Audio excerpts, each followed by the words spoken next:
Hello and welcome to our how-to video on the retainer to T&M billing type in Mission Control.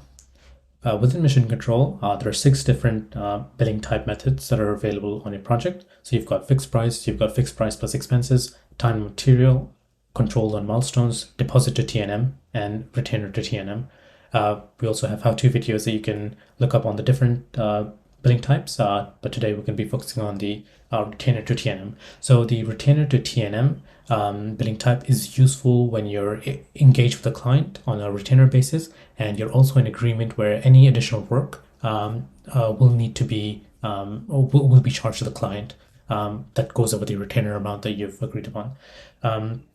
So the retainer to T&M billing type will automatically generate retainer billing events on a periodic basis, and as in when you create time logs and expenses, it will automatically associate them to those retainer billing events. How they get associated with these retainer billing events differs with the time logs and expenses. So if there is enough balance to cover the full time log, it will get associated with the retainer billing event.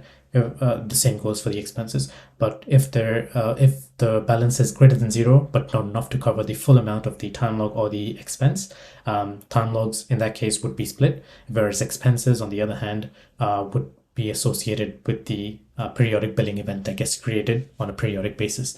So time logs would be split. So it would the first time log would have just enough amount to cover the balance available on the retainer, and the other time log will contain the remaining amount, and it will then get picked up by the periodic billing event generation. So let's jump into the demo and have a look at how this works.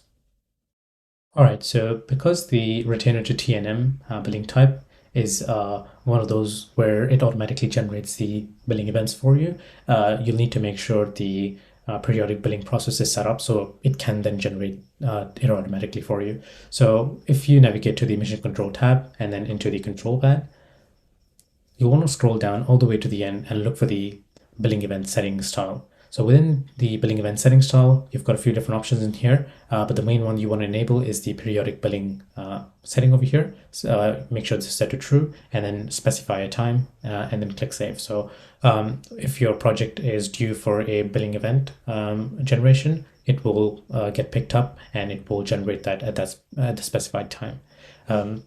There's a few other optional settings in here, like having your PDF billing event PDF updated automatically, and you can check this box from here.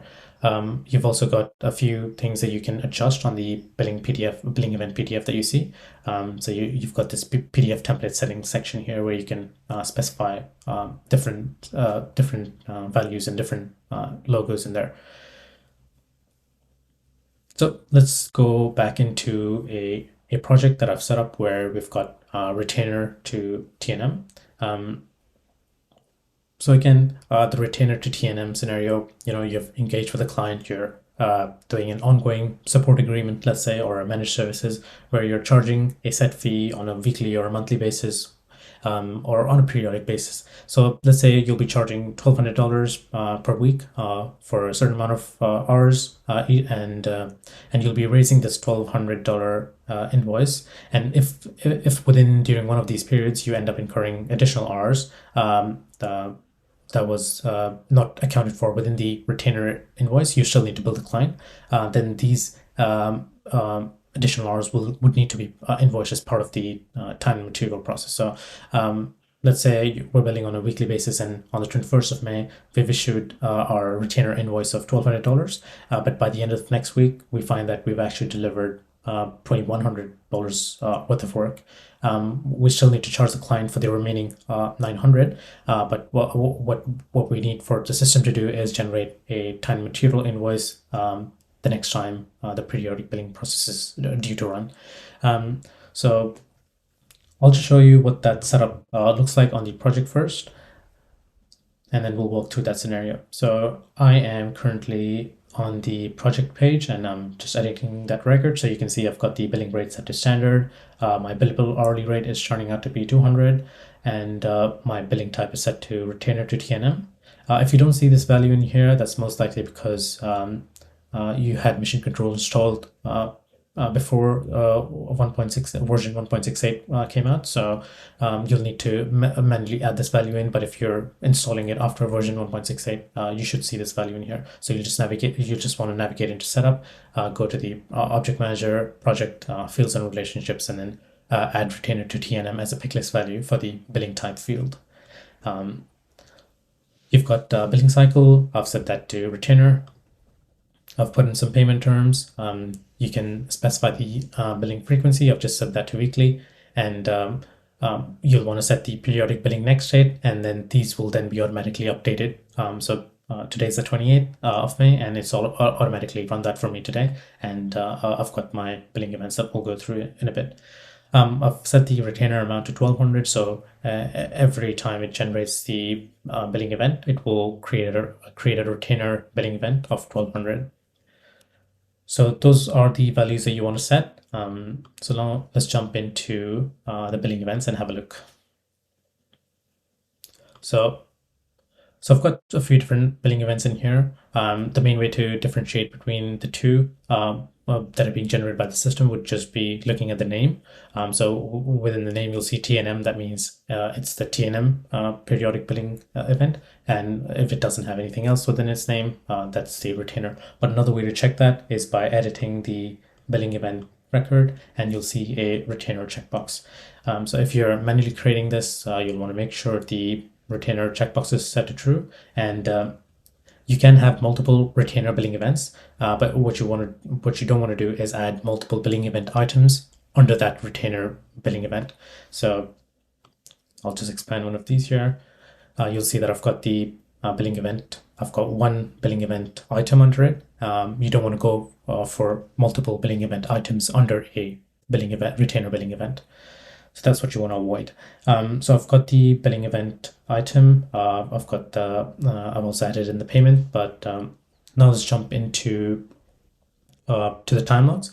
So you'll see that I've got the first retainer billing event created on the 21st for the amount of 1200. If I now go into the time logs, I'll just walk step by step on how it then associated those time logs. So first up, Colin came in, he put in a time log for 2.5 hours. That meant the total amount would be 500, and because the retainer had enough to cover that amount, so 1200 was the original retainer amount, so it's able to cover that, and it gets associated with that first retainer billing event.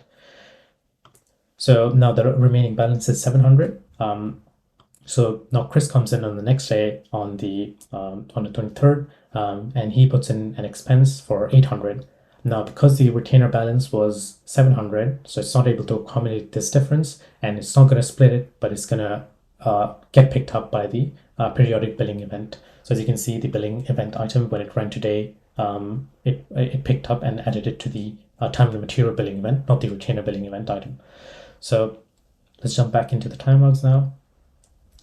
So the next day, Colin comes in and he logs the time for 4 hours. So you like to see that there's two different time logs, and that's because the billing event, retainer billing event, had enough balance to it was greater than 0, but not enough to cover the full amount of the time log that Colin created. In that instance, 4 hours would have been 800, but the balance was only 700. So what the system did was it split the time log into two, where one would have the amount enough to cover the retainer's balance, which was 700. As you can see, it's now gone from 4 to 3.5, and it's indicating that 700, and it has been associated with that periodic retainer.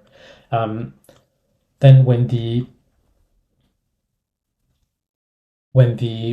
periodic billing ran for the next time on the 28th, you'll see that the time and material billing event was created, and that half an hour or that remaining balance of $100 was then associated with the time and materials billing event. So if I navigate to the billing tab, you'll see that I've got the time and materials billing event item here. If I navigate to the related, you'll see that that's the half an hour from the time log that was split. And then this is the expense that Chris created, which did not have enough balance to be added to the retainer.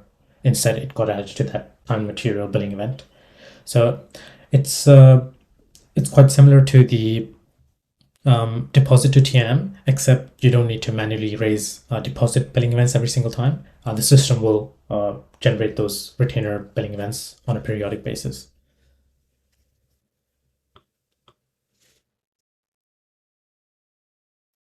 So that is the end of this how-to video. If you have any questions, you can reach out to us via support@aprico.com or submit a ticket via the link here.